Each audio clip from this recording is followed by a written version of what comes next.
today on Divorce Court? I'm here today because my husband is an alcoholic and is driving our family apart. She nags me to the point I want to drink. His DUI's been hard on me, been hard on the kids. I've had numerous DUIs, high-speed chases, done a lot of time in jails, being away from my children, some cheating involved. I was mad at Jeff, so I revenge cheated. She got back at me by bringing somebody I didn't care too much about and sleeping with them. Jeff, I want you to get the drinking under control. I want the judge to explain to her 2 wrongs don't make a right, especially when you're trying to work a marriage out. Divorce Court is now in session. Good day, ladies and gentlemen. I'm here today with Jeff Miller and Helena Miller. The two of you have been married for 10 years and have 3 children together. You do not want to be married anymore. Mrs. Miller, you are done and through because of an ongoing issue and problem. And I'm going to start with Mr. Miller and have him tell me why you're here in divorce court today. Well, me and the wife have been going through a lot of issues since we've been married. From day one, when we met at a bar. Mm-hmm. And I'm kind of an alcoholic. It's kinda? Yeah. It's been ongoing for years and years before I met her. You sober right now? Yeah. You had to think about it. Well, you've had a sip, though. Well, a little hungover, but yeah. A little hungover, yeah. Okay. Mm-hmm. Yeah. Is it owning you, Mr. Miller? Probably so, yeah. Okay. Mrs. Miller, does the alcohol own him? Yes, it is. Tell me what's going on. Well, we're here because his drinking is driving our marriage and family apart. I mean, he had multiple DUIs. How many is multiple? Like 8 or something like that. 8 DUIs. Yep. Couple high-speed chases. Do you recall any of that stuff, like the high-speed chase? You remember that? You're not a blackout drunk? You remember what's going on? For the most part, yeah. Do you really? Yeah. Yeah. I would ask you what you're thinking, but that's a stupid question because you were drunk and not thinking. Mrs. Miller, tell me what other things has occurred as a function of his drinking? Just lying and in and out of jails and rehabs multiple times. How many rehabs? I lost count. Do you know how many times you've been in rehab, Mr. Miller? Throughout my life, probably, I don't know, 10, 11 times? Yeah. How long is the longest you ever stayed in one rehab? Close to a year. 1 year. And how long did you stay sober after you got out? Not long. Not long? No. Like within the month or? With not even a month, no. Did you know he was a drinker when you married him? Yes, I did. Okay. I didn't realize how bad. Mm-hmm. So tell me some stories about, because I want Mr. Miller to hear from you the ongoing nature of the disaster he has created in your life. Well, it's just hard for me to trust him and everything. He broken the trust and everything, and just the drinking, how he missed birthdays and holidays with our kids, got family members that he gets into arguments with. And do you have any concerns about him drinking around the children or how his drinking is affecting the children? My only concern about his drinking around the kids is their attitudes, because they don't really show him respect and they disrespect him, but I think it's because they're hurt by him not being there in their lives. So he's not there because he's in jail. Yeah, for jail, DUIs. rehabs, yeah. How long have you spent, the longest time you spent in jail for DUI? A little over 3 years. I just got out 3 years. 5 months ago, yeah. You just got out 5 months ago, Yeah. and you're drinking again. No. How old were you when you started drinking? 13, 14. 13 or 14. What were the circumstances? Was it the thing to do with your crowd? Was it you were sneaking booze from the cabinet?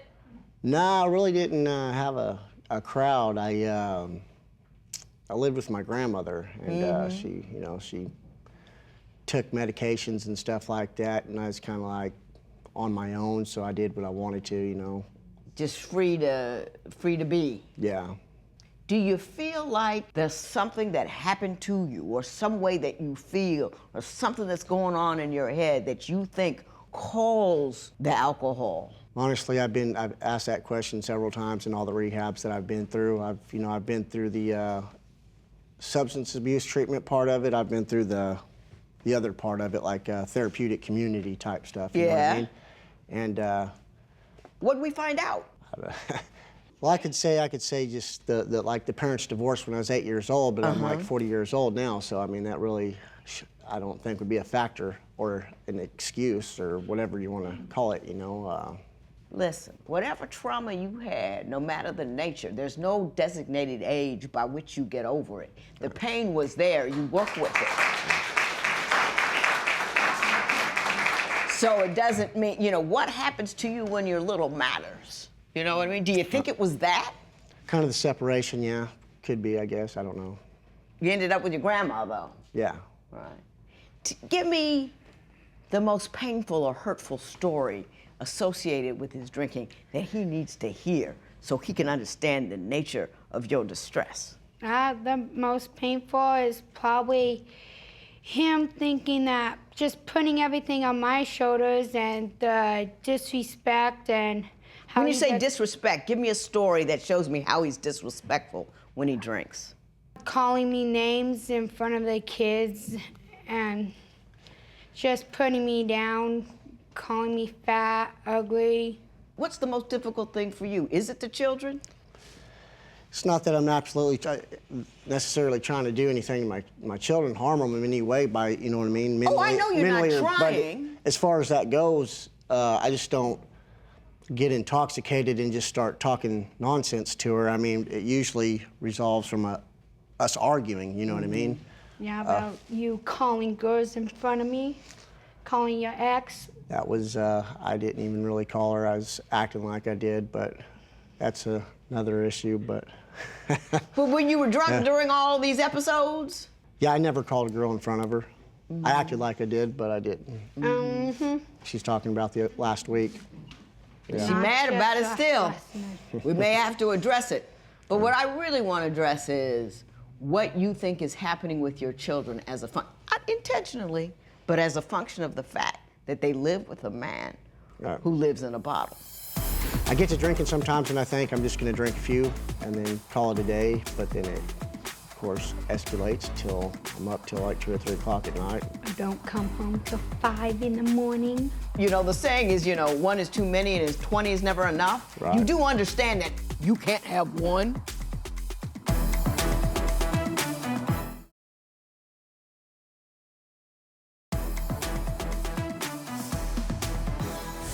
What do you think is the most negative thing that has occurred with respect to your children as a function of your drinking? I guess the fighting with my wife, you know, the yelling back and forth in front of them and. What about that 3 years you spent in jail? Yeah, I'm sure it affected them. Have you talked to them? Well, yeah, I have since I've been home. Yeah, I let them What know did I'm they never say to going you? away. Yeah, you what did know. they say to you? My oldest asked me if I was ever going away again. I told her no. You know, I mean, I'm home for good, or I mean, if something happens that me and her split or whatever, then I guess, you know, I'm still going to be living in where I'm living.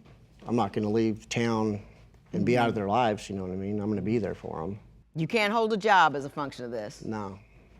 Tell me how the are you trying? Is it your record? Is it that Oh, you I'm can't trying. get there because you're hungover? What's Yeah. up? A lot of the jobs, yeah, it's because I was either intoxicated or hungover.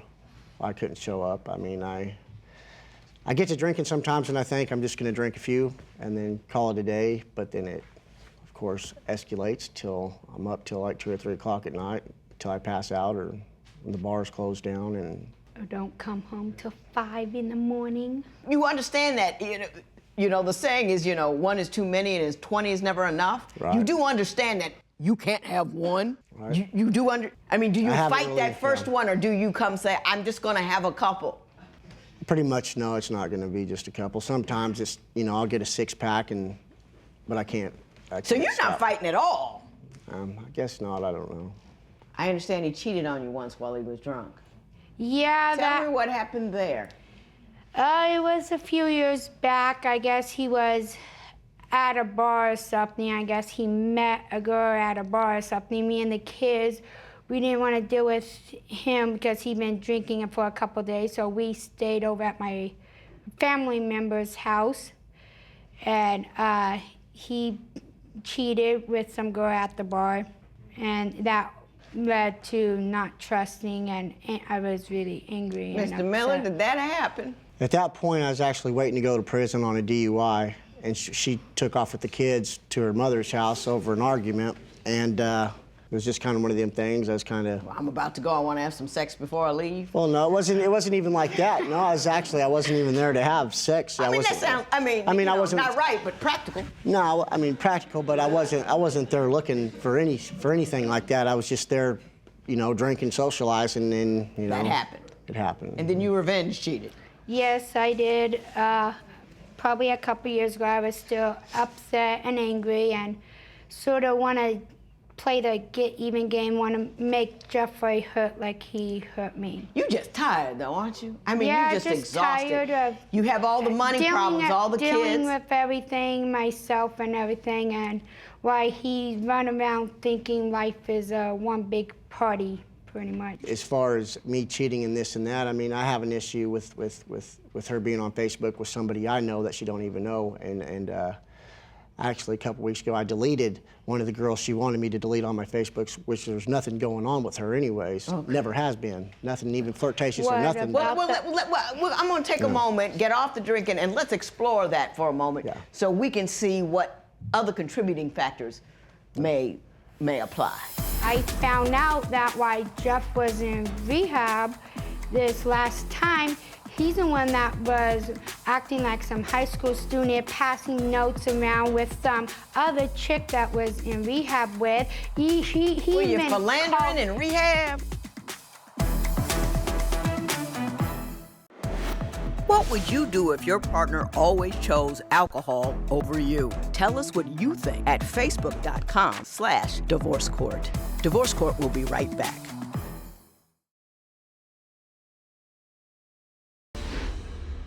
So, Mr. Miller, you say she has an active Facebook life that you find distressing. Why don't you elaborate?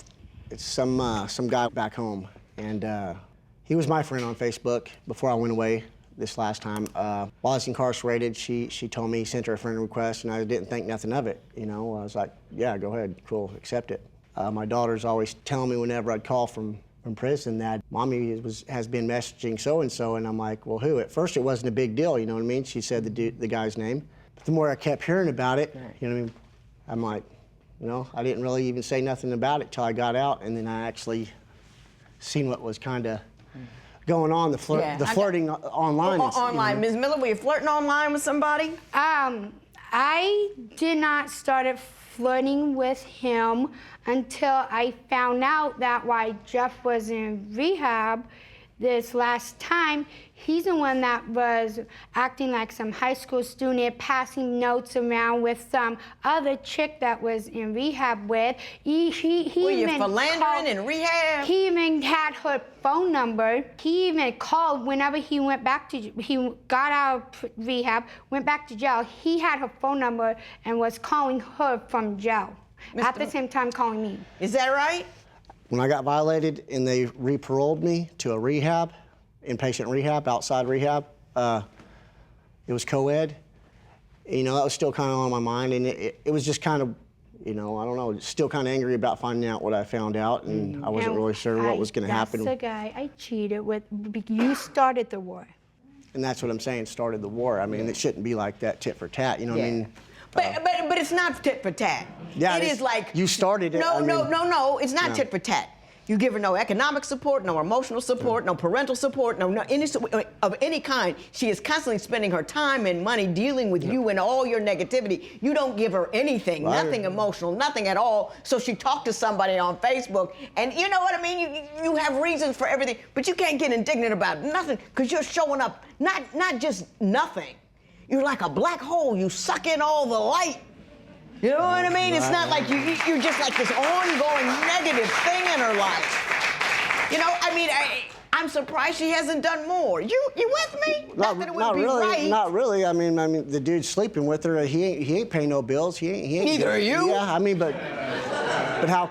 How could I'd be so in the wrong whenever, you know what I'm saying? If that's a game, if it's a game, then I guess it's a game. It's not you a know what I game. mean? She's exhausted. She's tired of having to deal with you.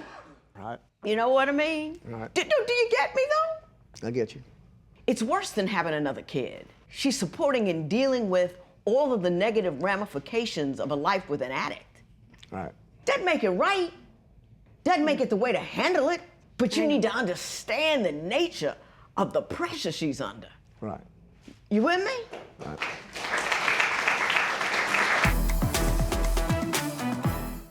Which behavior would definitely cause you to leave your spouse? Share your opinion on Twitter and Instagram at Divorce Court.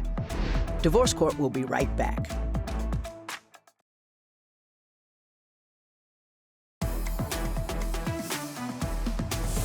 Your wife says that one time when you were drunk, you told the kids to get away from you and that they weren't even yours. Is that accurate? It didn't go down like that. Me and her was arguing. Uh-huh. And I was trying to make a point. And with the kids, they surround us and like take up for her, you know what I mean, and start screaming at me, telling me, Daddy, get out, get out. And I'm like, you know what I mean? I might have said something like, you know, I don't know where that even came up. I mean, like, I don't. But do you understand why they do that?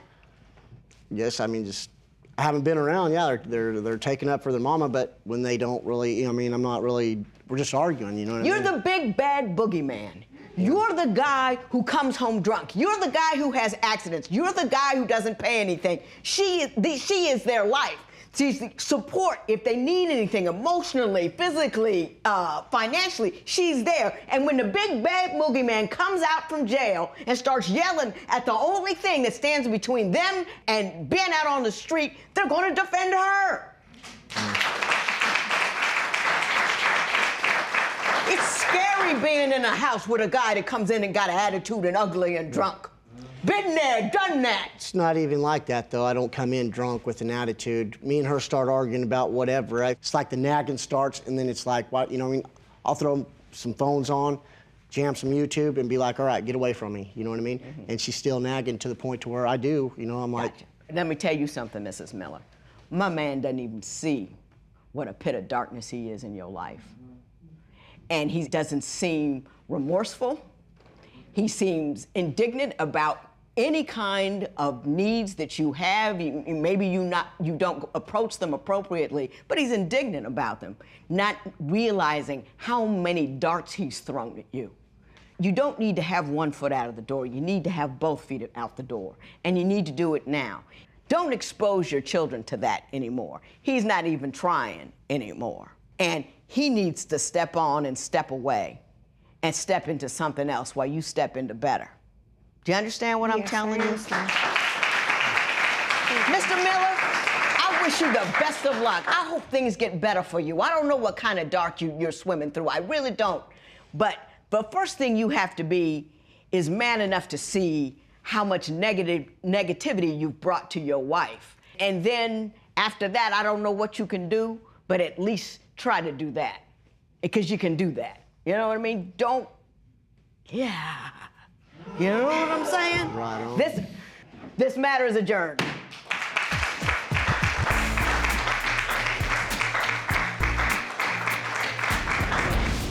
Yeah, there's damage done, but I think it could be fixed, whether a therapist or a judge or anybody else says that it can't, you know what I mean? They're not us, they don't know, you know what I mean? So if he doesn't change like right away, like, and step up and show me within a month or something, I'm out.